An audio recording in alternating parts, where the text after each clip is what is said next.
Hi hello नमस्कार, स्वागत आहे तुमचं माझ्या मिनी ब्लॉगमध्ये. तुमच्याही घरात 1 ते 1.5 वर्षाच्या नंतरचे बाळ असतील तर आजची रेसिपी त्यांच्यासाठी.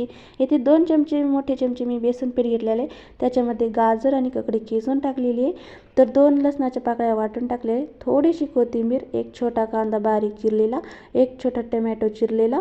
तर माझं बाळ 1.5 वर्षाचं आहे, तो तिखट खातो म्हणून 1 मिरची टाकलेली. तर थोडीशी हळद, थोडं चवीपुरतं मीठ टाकून थोडंसं पाणी टाकून मिक्स करून घेतलेलं आहे. तुम्ही एकदमच पाणी टाकू नका, थोडं थोडं पाणी टाकून आपल्याला बॅटर मिक्स करून घ्यायचं आहे. जास्ती पातळही नाही करायचं आणि जास्ती घट्टही नाही करायचं.